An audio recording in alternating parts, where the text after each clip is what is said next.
Recap perjalanan Jogja ke Madura.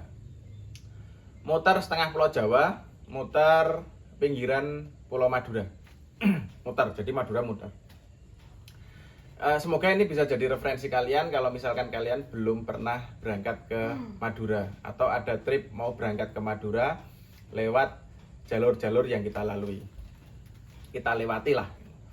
Nah, kita mulai dari persiapan. Kita pakai mobil Pajero tahun 2010, bahan bakar biodiesel. Terus habis itu di dalam mobil kita buat senyaman mungkin karena itu kan nanti bakal jadi tempat tinggal sementara. Nah, untuk biaya bahan bakar termasuk biaya lain-lain nanti akan kita spill di tengah atau di akhir video.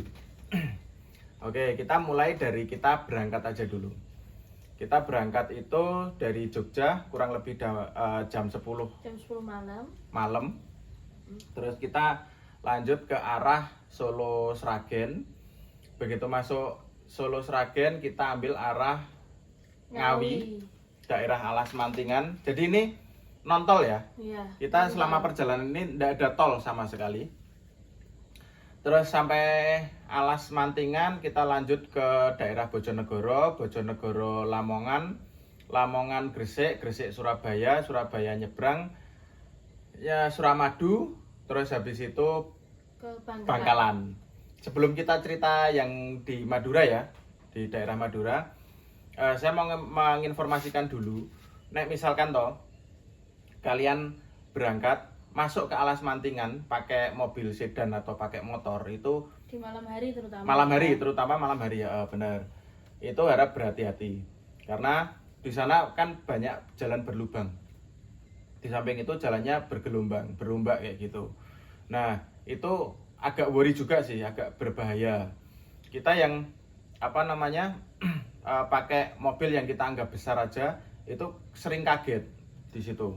Jadi ini mungkin informasi buat kalian, sama yang sebelum kita berangkat banyak informasi masuk tentang di sana banyak begal dan lain-lain. Itu alhamdulillahnya tidak ada dan aman. Kita rasa aman ya? Aman. Terus kita lanjut sampai Bojonegoro. Bojonegoro kita sempat istirahat sebentar di masjid kurang lebih 1 jam. Habis dari Bojonegoro kita langsung ke arah Lamongan Gresik. Gresik kita sempat istirahat sebentar juga karena itu rutenya rute panjang. Sampai Gresik itu kita lanjut daerah Surabaya, itu kena pagi ya Mir? Kena pagi jam kerja, macet dari mana? Dari Gresik sampai Surabaya sebelum nyebrang Suramadu itu macet, kita dapatnya di jam-jam itu, jam-jam kerja. Lewati pasar juga soalnya. Jadi, lewati pasar ya? Iya, lewati pasar jadi macet. Sebelum Suramadu. Sebelum Suramadu ada itu, pasar. ada pasar. Terus habis itu kita nyebrang dari Surabaya ke Madura lewat Suramadu. Bangkalan. Sampai Bangkalan kita isi bensin. Jadi dari Jogja itu kita sudah full. Terus kita ngisi lagi itu baru di Bangkalan. Bangkalan kita itu ngisi di 149.600 itu sampai full juga di situ. Nah, sampai Bangkalan terus kita langsung ke daerah mana ya? Pokoknya daerah Bangkalan yang di daerah utara. Nah, informasi juga buat kalian, selama perjalanan ini kita nginep di hotel itu cuman di akhir, dan itu itu kita disponsori sama salah satu hotel, nanti kita spill juga di belakang. Nah, di Madura ini kita tinggal di rumahnya Nyai sama Kai. Yang sebelumnya saya itu nggak kenal Nyai sama Kai itu siapa, karena itu saudaranya saudara saya. Pokoknya angel lah dijelaskan, angel.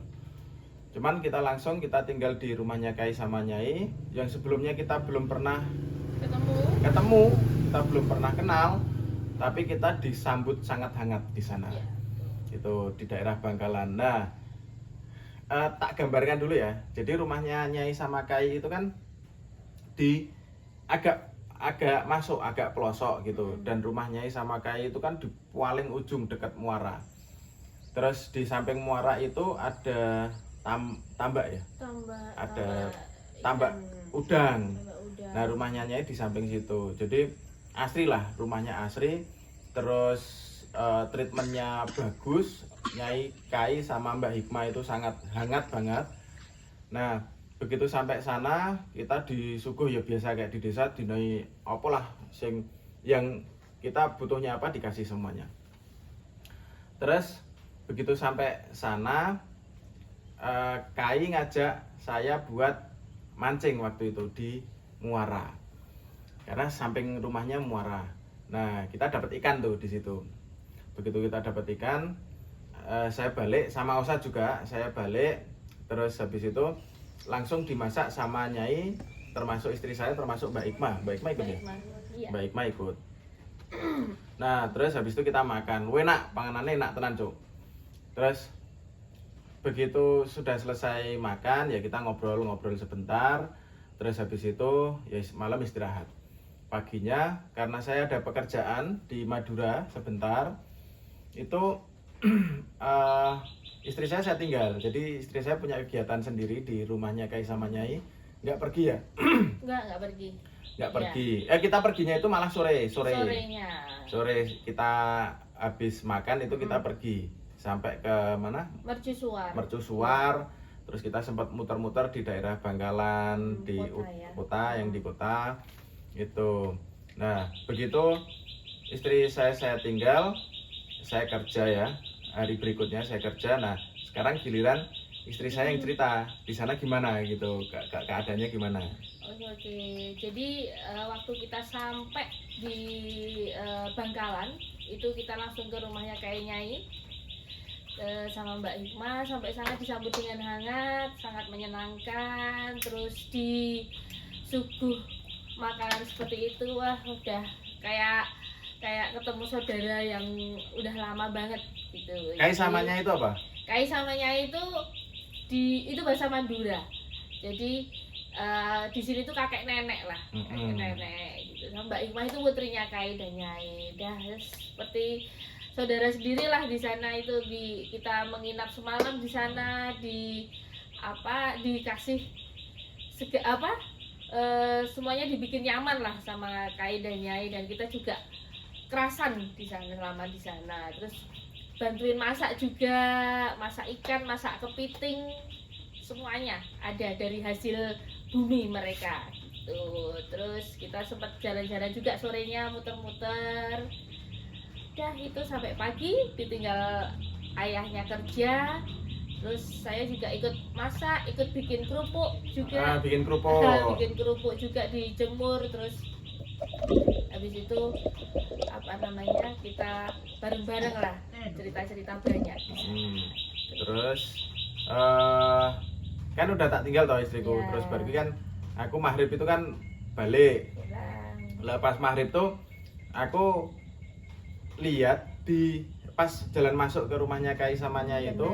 Betul. Itu kan ya situasinya kan rodok gelap ngono kae. Nah itu azan maghrib, ada warga sekitar termasuk anak-anak itu pakai pecis, terus bawa Al-Quran, mereka siap beribadah, siap berangkat ke masjid. Dan banyak ternyata antusias untuk berangkat ke masjid. Nah terus akhirnya saya pulang, saya sampai rumah Kai sama Nyai. Saya mau bersih-bersih ceritanya. Waktu saya mau bersih-bersih itu, jadi layout dari rumahnya Nyai itu kan kamarnya Nyai sama Kai, terus habis itu ada musola, terus habis itu ada dapur kecil, atau dapur besar, terus habis itu toilet, kamar mandi. Nah begitu saya mau mandi, saya itu lewat kamarnya Kai sama Nyai, yang di situ sing maraknya aku merinding cuk.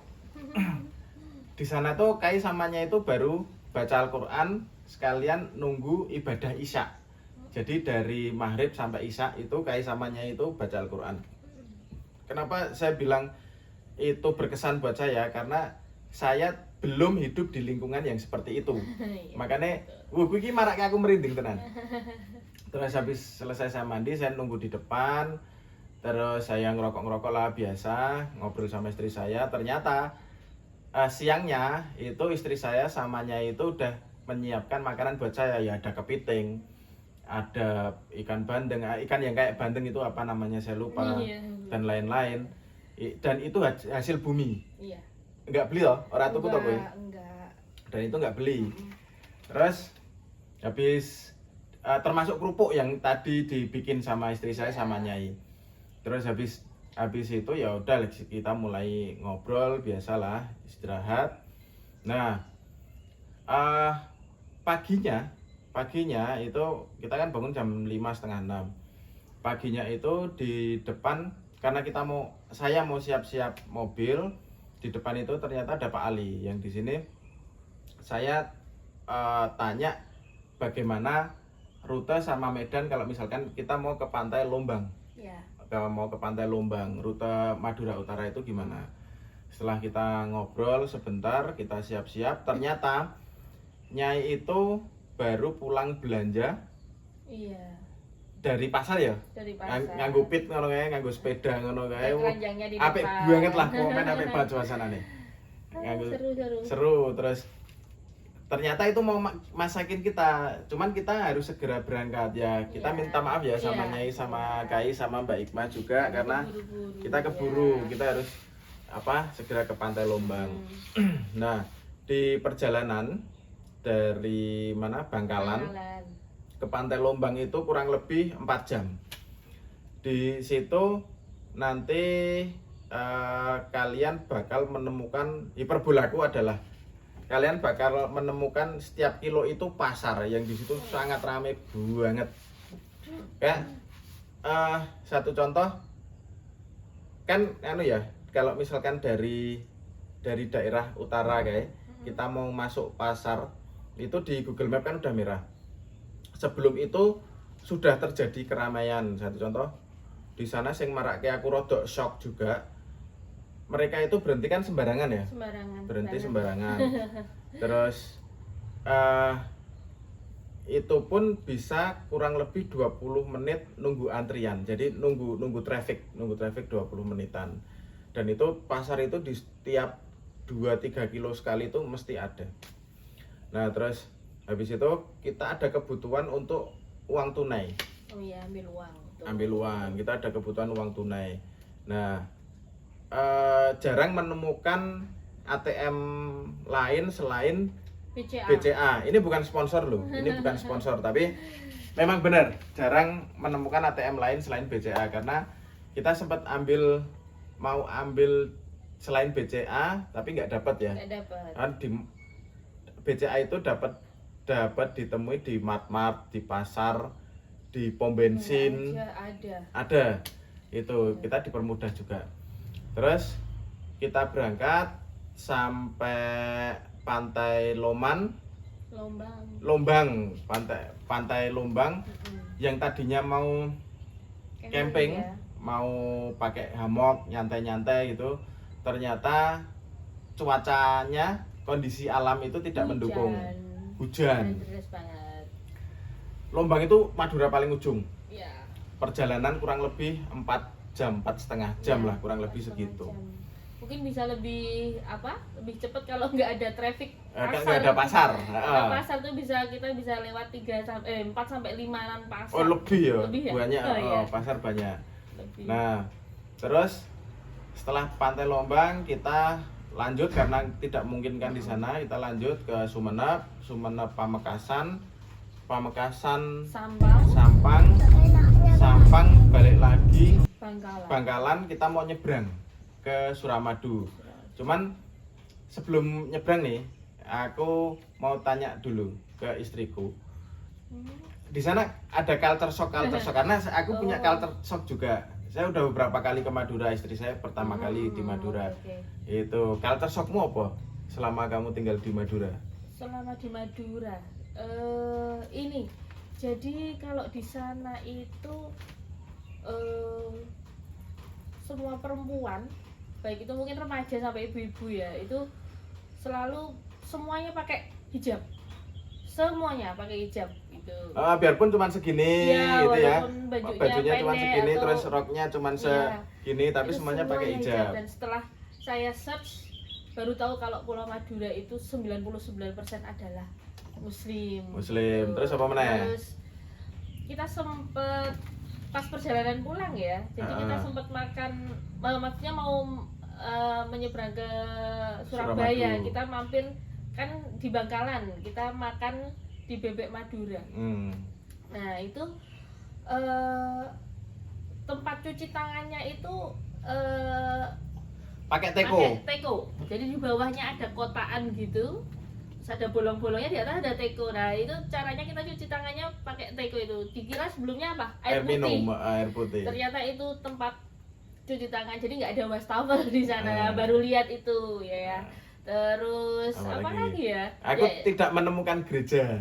iya, ya itu tadi karena memang Belum menemukan menemukan, gereja, bukan iya. tidak ya, belum menemukan gereja. ya belum menemukan ya, karena itu tadi ya 99% ternyata muslim di sana. Terus apa ya? Oh, pantai ya, lebih ke pantai.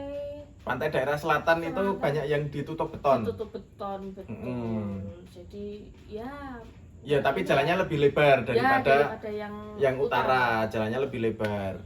Terus habis itu waktu kita sore, kalau saya sering ya, cuman istri saya kagetnya itu adalah waktu sore di Bangkalan waktu naik motor, pinjam motornya Nyai sama Kai itu gumunnya apa ya? Gumun ki apa? Gumun itu kaget apa ya? Iya, cuman Heran. herannya istri saya di sana itu jarang ada orang naik apa? Pakai helm. Pakai helm. Jadi naik motor jarang pakai helm. Pakai peci sama sarung gitu aja.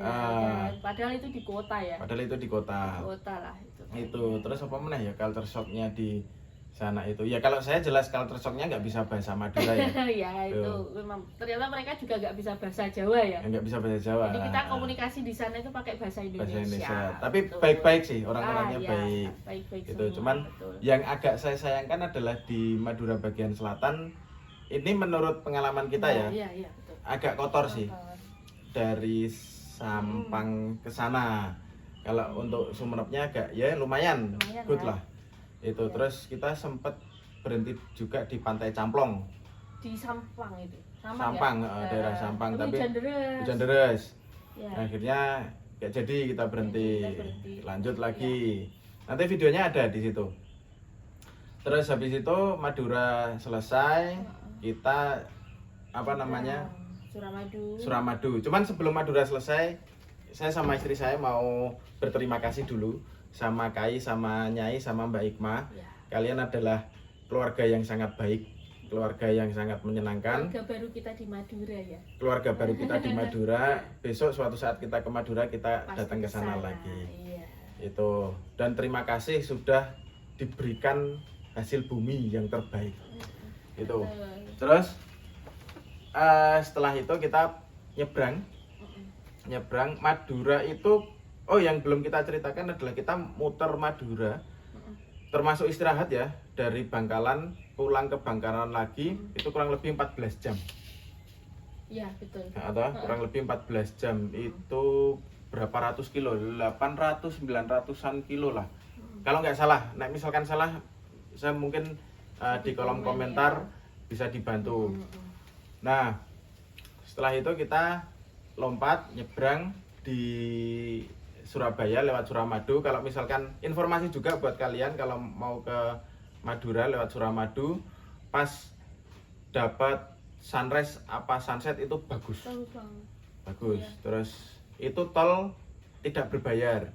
Habis itu motor bisa masuk juga lewat samping kanan kiri. Di Bali itu ya? Mandara itu ya kayaknya. Kayak tol Bali, cuman kan kalau tol Bali bayar, kalau tol Madura nggak bayar. Okay. Itu terus pemandangannya bagus, nggak dapat sunrise sunset pun juga bagus di sana. Jadi itu experience buat kalian misalkan mau berangkat ke Madura. Oke, kita lanjut mau ke Sidoarjo ya. Kita mau ke Sidoarjo, tapi ternyata ada teman kita di daerah Surabaya, Kevin. Karena kita sudah dimasakin sama MS-nya. MS itu ibunya. Vin, masakannya ibumu enak. Tenan Ramusi. Enak banget. Enak. Thank you. Terus kita mampir ya ngobrol-ngobrol lah sebentar sama Kevin. Setelah ngobrol sebentar di sana, kita langsung berangkat ke Sidoarjo. Oh, selamat ya Vin, kamu sudah ta'aruf, kamu mendapatkan istri yang baik dan menyenangkan. Iya. Itu. Selamat, Terus Mas Kevin. selamat Vin. Terus habis itu kita berangkat udah agak malam itu ke Sidoarjo. Di tempatnya Randy sama Friska. Kita bermalam di sana. Itu adikku, Sepupu ya. sepupu, dan itu keluarga yang menyenangkan juga. Keluarga yang Cerita menyenangkan. sampai malam ya. Cerita sampai malam. Thank you Ren, thank you Friska. Si L, L anak yang cantik gitu buat saya. Terus ya biasa kita ngobrol-ngobrol setelah dari Sidoarjo paginya, karena kita juga mau muter setengahnya Pulau Jawa ya, jadi dari Jawa Timur. Apa nih toh kayak? Nah, kita ini jadi pamit dari Sidoarjo, kita langsung berangkat jam berapa? 6:30 ya? 6:30. 6:30 dari Sidoarjo kita lanjut ke apa ya? Apa jenenge? Lupa. Nama apa kotanya? Kadang urut-urutannya Pasuruan. ke Pasuruan, bener. Ke Pasuruan. Sidoarjo, Pasuruan. Pasuruan, terus habis itu Probolinggo, Situbondo. Nah, di Situbondo itu kita sempat istirahat sebentar di pinggir pantai ngono kae. Terus sampai Situbondo kita langsung lanjut ke Banyuwangi. Banyuwangi itu dari Situbondo Banyuwangi itu kita lewat lewat alas yang Alas panjang. Baluran. Alas Baluran ya. Alas Baluran. Panjang sekali. Nah, untung kita lewat Alas Balurannya itu siang ya. Siang. Dan itu panjang, lewat Python juga. Jadi kita nggak lihat Python malam, kita lihat Pythonnya siang, nggak kelihatan. Ya kelihatan, cuman ya nggak ada lampu-lampunya kayak gitu. Lampu-lampunya. Aku sering lewat sana. Kalau pas malam lewat sana ya saya mesti berhenti karena Alas Baluran itu rodok ngeri, kalau buat saya rodok ngeri. Katanya juga di sana ya banyak, ada beberapa tindakan kriminal lah di situ. Cuman kita karena siang ya kita bablas aja, kita lurus sampai ke Ketapang ya. Ketapang. Pelabuhan. Dekat pelabuhan. Nah, dari pelabuhan kita langsung ke arah muter lagi ke gunung, arah ke Jember. Namanya gunung apa? Gumitir ya? Gumitir. Alas Gumitir. Gumitir. Alas Gunung Gumitir. Ke daerah Alas Gumitir sana lah, ke gunung-gunung. Jalannya bagus. Jalannya bagus. Kalau kalian lewat jalur selatan bisa lewat situ, dan menurut kita pun aman. Biarpun sampai sana itu ya belum terlalu sore ya. Belum terlalu sore, masih asar-asar lah. Asar. Rute jalannya kayak di gunung daerah Boyolali kayak gitu. Nah, terus kita berhenti di Jember. Kita berhenti di Jember itu di tempat saudara saya, namanya Mas Santo. Thank you Mas Santo, thank you Ibu, thank you Nafis, thank you Angga.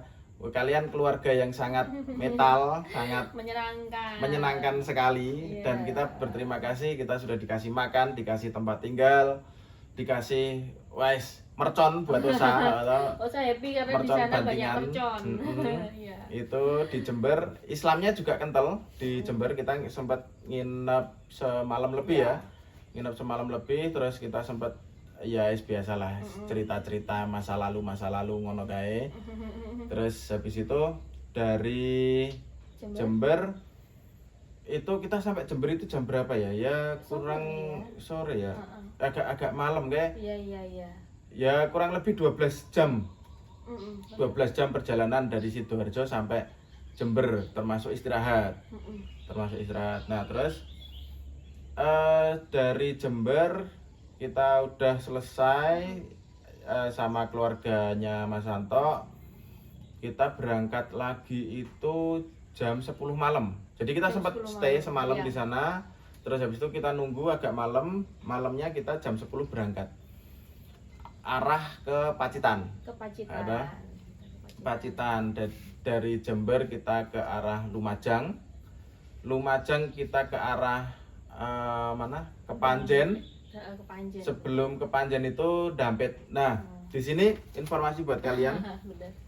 Kalau misalkan kalian lewat Lumajang ke Dampit, itu kalian butuh waktu sebenarnya nggak jauh, tapi kita lewati gunung-gunung ya, Bir. Betul. Gunung-gunung yang apa ya, lereng Gunung Semeru ternyata. lereng Gunung Semeru. Iya, kita lihat map lereng Gunung Semeru. Lereng Gunung Semeru itu akses kalian itu 2 jam, bisa lebih.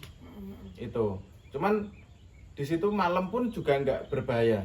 Enggak, kita malah merasa aman sih. Paling nyaman itu paling nyaman, perjalanan betul. lewat situ paling nyaman karena kita bawa mobil, kita pakai jaket, hawanya dingin, jalannya bagus. Cuman yang harus yang perhatikan, kita informasikan ke kalian itu jalannya kadang beloknya tajam dan di situ banyak truk. Jadi memang harus berhati-hati. Harus berhati-hati, tapi aman, di situ sih, aman. iya. Banyak rumah-rumah juga di pinggir kanan kiri, bukan kayak yang di mana? Tawangmangu, beda. Tidak semengerikan itu karena saya pernah ada kejadian mengerikan di daerah sana. Gitu. Terus udah kita lewat-lewat di gunung-gunung 2 jaman kurang lebih, kita sempat berhenti di mana? Panjen. Ke Panjen istirahat. Iya. Kurang lebih 1 jam. Sampai ke Panjen kita dapat informasi ternyata di sana ada yang namanya Haji Sulaiman. Ya kayaknya sempat viral tapi kita nggak ngerti ya. Kita nggak ngerti Haji Sulaiman itu kalau kalian sholat subuh di sana itu kalian dapat uang 25.000. Iya, 25.000. Sampai 50.000 tahun 2 tahun yang lalu 50.000. Nah itu beliau yang punya karoseri sama salah satu Rokok ya? brand rokok.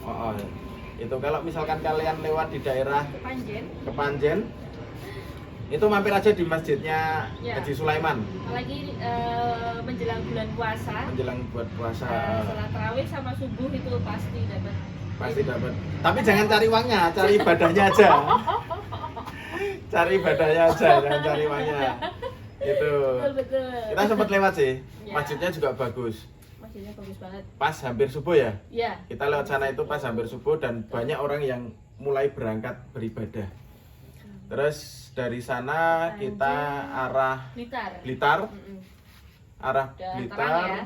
udah rada terang. Kita sempat istirahat sebentar itu di Tulungagung. Di Tulungagung deh benar. Tulungagung kita sempat istirahat sebentar, kurang lebih ya 1 jam. Terus dari situ ke Trenggalek arah Pacitan. Cuman di sini aku harus cerita ya. Iya. Aku harus cerita. Jadi setiap kali saya ke Bali lewat jalur selatan, start dari Jogja, itu kan lewat bawah biasanya. Nah, di perjalanan ini karena kita pakai map itu dilewatkan di gunung-gunung. Jadi aku rada bad mood juga arah dari Trenggalek ke Pacitan karena kita melewati 4 tanjakan yang gede banget itu. Memang benar-benar tinggi. Terus kanan kiri nggak ada rumah, siang kita. Nah, di situ menguras waktu, menguras energi, tenaga. Terus ya karena udah pagi kita nggak tidur, matanya ya pedes ngono kae. Bad mood. Terus akhirnya kita sempat istirahat. Ya tinggal ngelerem ati ngono kae lho, kita istirahat.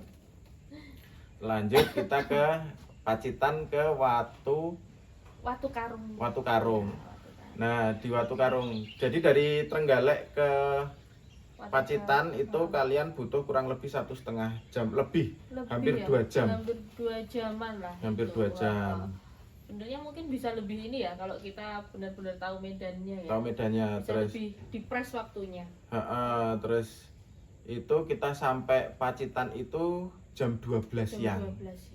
Jam 12 siang kita stay di Summerville punyanya Marli. Thank you Mar, thank you Mas Chandra.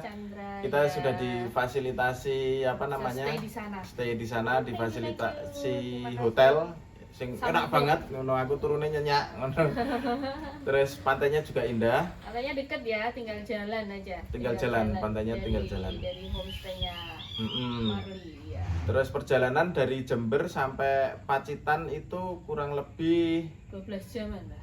14 jam karena dari jam 10. Oh iya, 14 jam. 14 jam. Betul. Terus di Summerville ya biasalah kita main-main gitu. Banyak cerita Banyak teman lama. Karena Marli juga teman lama saya, saudara saya. Terus hari berikutnya kita pulang ke Jogja. Ke Jogja. Ke Jogja. Rutenya rute biasalah kalau kalian. Ya ini buat yang belum pernah aja ya rutenya. Pacitan, Pracimantoro, terus mana lagi ya? Semanu, Wonosari. Kita lewatnya ini ya. Kita lewat Gunung Api Purba. Iya. Ngelanggeran, jadi jalan akses jalan lintas. Iya. Langgeran sampai rumah. Semalam. Ya. Semalam kita sampai rumah di Prambanan. Iya. Jadi total perjalanan itu 7 hari. Betul. Betul? 7 hari. 7 hari. Oke. Ini cerita perjalanannya udah, kalau misalkan ada yang mau tanya di kolom komentar aja. Ya. Terus kita mulai ke berapa biaya yang keluar selama perjalanan. Jadi kita untuk bahan bakar kita itu berapa ya? Ngisi bensin itu berapa kali? Ngisi bensin itu ya sekitar 6 kali ya? 6 kali kita ya. isi bensin. 6 kali isi bensin, rata-rata itu ya 150-an nggak sampai. Maksimal itu 150. Nggak sampai ya. Nyampe. Paling mahal itu ya waktu kita di Bangkalan 146 149 itu paling mahal. Nah, total untuk bensin biosolar, karena kita pakainya biosolar itu 972.000. Terus makan itu 391. Iya. Karena kita banyak makan ini ya. Ya karena kita banyak saudara, jadi setiap berhenti udah dimasakin kayak gitu. Jadi itu sangat ngepres budget sebenarnya. Iya, betul. Ngepres budget. Terus habis itu kita thank you juga sama bakso 5758 ini. Bakso Mas Ucil. Thank you Mbak Intan, thank you Mas Wisnu, thank you Rahel. Udah dipinjemin hamok, udah di dinai bakso akeh banget ngono kae untuk perjalanan. Terus thank you Marli, thank you Mas Chandra. Kita sudah difasilitasi tempat yang sangat nyaman dan indah dekat pantai gitu. Di Summerfield, Summer Forest, termasuk Summer Hill Mart. Kalau kalian ke Pacitan ke sana habis Batu Karung ya. Batu Karung itu nginep yang paling enak di sana. Terus thank you Nyai, thank you Kai, thank you Mbak Hikmah. Kalian keluarga yang sangat menyenangkan. Ya. Itu. Terus thank you Kevin. Masakan MS-mu enak. Terus thank you Randy, thank you Friska. Kita sudah diberikan tempat tinggal yang sangat layak. Kamu sangat banyak jajannya ternyata buat kita. Terus thank you Mas Santo, Ibu, thank you Nafis, thank you Angga. Kalian keluarga yang sangat metal, keren sih. Saya senang sama keluarga kalian juga. Itu terus doakan kami sehat. Terus next trip kita ke Flores. Pengen ke Flores. Entah kerja, entah kita liburan. Tapi saya kerja pun ngajak istri sama anak saya kemungkinan. Terus mungkin bisa info-info di kolom komentar. Kita harus pergi kemana, terus apa yang bisa kita bantu untuk daerah kalian. Semoga kita bisa membantu, biarpun kecil ya, biarpun kecil. Jadi video ini kita akhiri. Semoga video ini bisa jadi referensi kalian buat perjalanan gitu. Oke, kurang lebih seperti itu. Terima kasih. Terima kasih.